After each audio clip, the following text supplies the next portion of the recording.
sur l'Académie de Grenoble, on a travaillé pendant des années avec un dispositif qui s'appelait le lycée ouvert de Grenoble.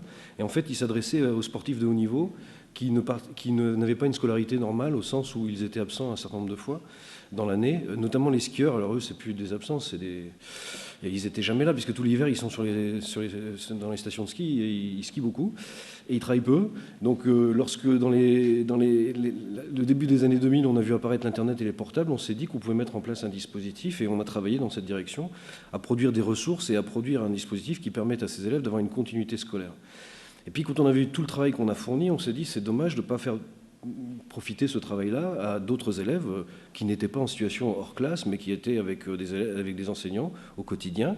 Et c'est là qu'en essayant de diffuser ces ressources et ces dispositifs pédagogiques à d'autres enseignants dans des classes plus classiques, on s'est rendu compte qu'en fait, tous les élèves étaient un peu spécifiques et qu'on pouvait s'intéresser aux élèves en proposant des ressources adaptées à des situations particulières. Alors, quand arrive la tablette numérique, on se pose des questions du type quelles ressources on va mettre à disposition. On en a déjà fait, donc est-ce qu'on peut les adapter à la tablette? Quelle relation on peut avoir entre la classe et le hors-classe, le travail en dehors de la classe, la continuité, et quel dispositif on met en œuvre? Alors, vous avez compris depuis la matinée ce que c'était qu'une tablette et ce qu'on en faisait. C'est un outil sur le bureau, mais bien évidemment, il s'allume très rapidement, il garde la charge toute la journée. Ça permet la mobilité dans le lycée, dans la classe, enfin chez soi, ailleurs. Ça embarque des tas de ressources et d'outils. Dans les ressources, on a les manuels, on a les dictionnaires, les calculatrices, on a l'Internet, la presse, bon. Et des outils, on a des tableurs, traitement de texte, enfin, on a beaucoup d'outils. Et en même temps, il y a un lien avec d'autres dispositifs tels que le NT, le TNI. Et du coup, dans ma pratique, moi, je travaille beaucoup dans une pédagogie qu'on dit active, c'est-à-dire que je mets en situation d'activité les élèves, et c'est bizarre parce que c'est un travail collectif, et pourtant c'est là que je travaille sur la spécificité et les remédiations auprès des élèves.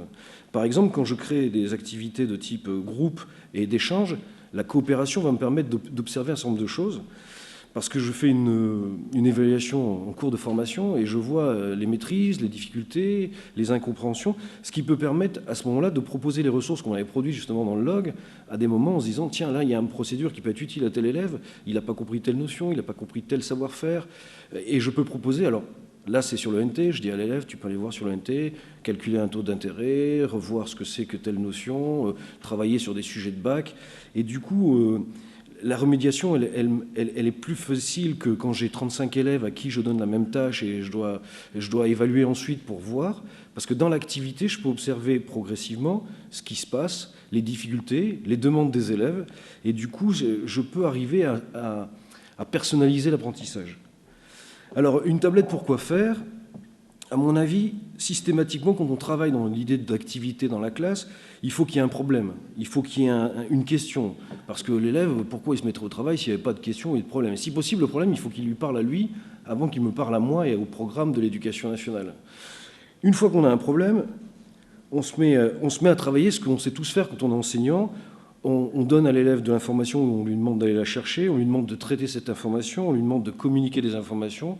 Je ne suis pas prof de maths, mais j'imagine qu'un professeur de maths, il explique un théorème, ensuite il fait faire des exercices pour vérifier la maîtrise, et ensuite il fait faire un devoir pour voir qu'il est capable de traiter un certain nombre de questions mathématiques.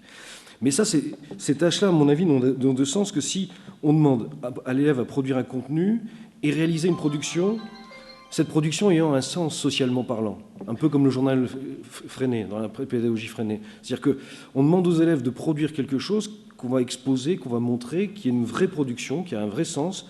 Nous, la production n'est pas le but en soi, c'est tout ce qui va être mis en œuvre pour arriver à ça. Et où arrive la tablette là-dedans ? D'abord, moi, j'ai des enjeux de savoir, de savoir-faire, des compétences à enseigner aux élèves. Et eux, avec la tablette et leurs compétences techniques, ils vont pouvoir recueillir, rechercher de l'information, traiter de l'information, communiquer de l'information. Dans la tablette, ils vont trouver tous les moyens possibles pour le faire. Alors, pour finir, parce qu'il faut que j'aille vite, mais je vais finir en prenant un exemple d'activité. Je suis en classe de seconde, enseignement d'exploration. J'ai face à moi 36 élèves qui vont, pour 35 d'entre eux, aller en S. Donc les sciences économiques et sociales, ce n'est pas a priori leur futur. Et j'ai du mal à les intéresser. Donc j'essaie de mettre en place des démarches qui donnent envie. Alors je leur dis, vous voulez visiter les entreprises? Oh oui, monsieur, on va visiter les entreprises. Donc je montre 4 photos. Une boulangerie, un agriculteur, une compagnie d'assurance, un constructeur automobile. Je leur demande qu'est-ce qu'il y a en commun, qu'est-ce qu'il y a de différent. À partir de là, ils se rendent compte que ce sont tous des entreprises, mais elles n'ont pas du tout le même statut, elles n'ont pas les mêmes tailles, etc. Et je leur dis, si on devait se mettre à poser des questions aux entreprises qu'on va visiter, quelles questions on se pose? On prend une tablette, on commence à faire un questionnaire. Donc ils inventent des questions en disant qu'est-ce qu'on peut bien demander à l'entreprise pour essayer de la définir. Donc ils posent des questions. Une fois qu'ils ont fini leur questionnaire, je donne le questionnaire d'un professeur en leur disant comparez le vôtre à celui du professeur.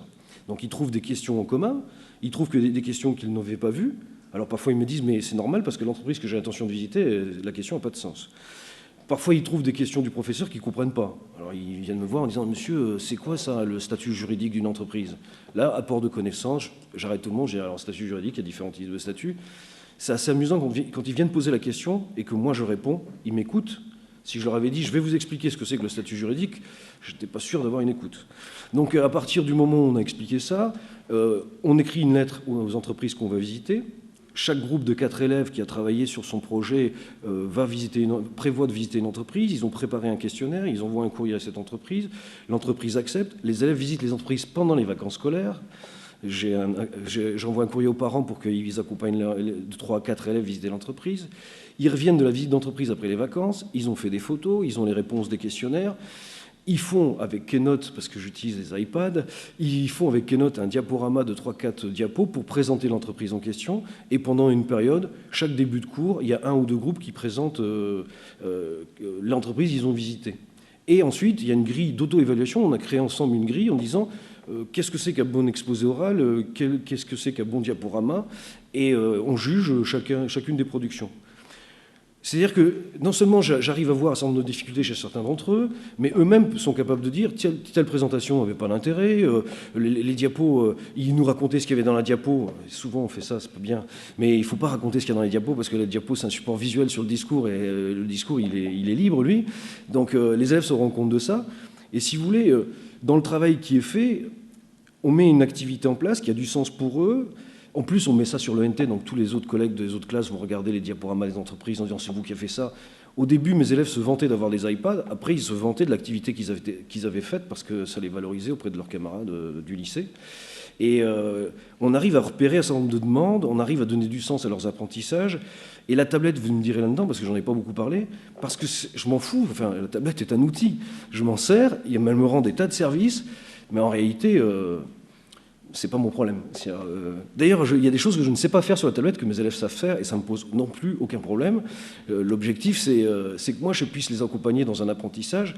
Alors, j'ai pas dit des tas de choses parce qu'il faut des consignes très précises quand on envoie dans un travail comme ça. Il faut des étapes qui soient maîtrisées parce que sinon on part... parce que je dis ça parce que je l'ai raté la première fois que j'ai essayé. Hein.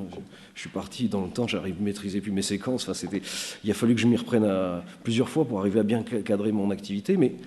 Mais ça donne du sens et ça donne de l'envie et j'arrive à apporter des connaissances à des élèves et des savoir-faire. Je prends un dernier exemple et je m'arrêterai là parce que je devais leur enseigner la qualification pour l'entreprise. Diplôme et qualification, a priori, des élèves de seconde, ça ne les intéresse pas. Donc je leur ai dit, vous voulez travailler cet été? Oui. Eh bien, vous avez fait un CV. Alors ils ont fait un CV, ils se sont dit, en SES, on fait des CV. Alors, ils ont commencé à taper le CV, etc. Puis on a commencé à s'interroger sur le contenu de la lettre. Pourquoi on met le diplôme, qu'est-ce que l'entreprise attend de nous, etc.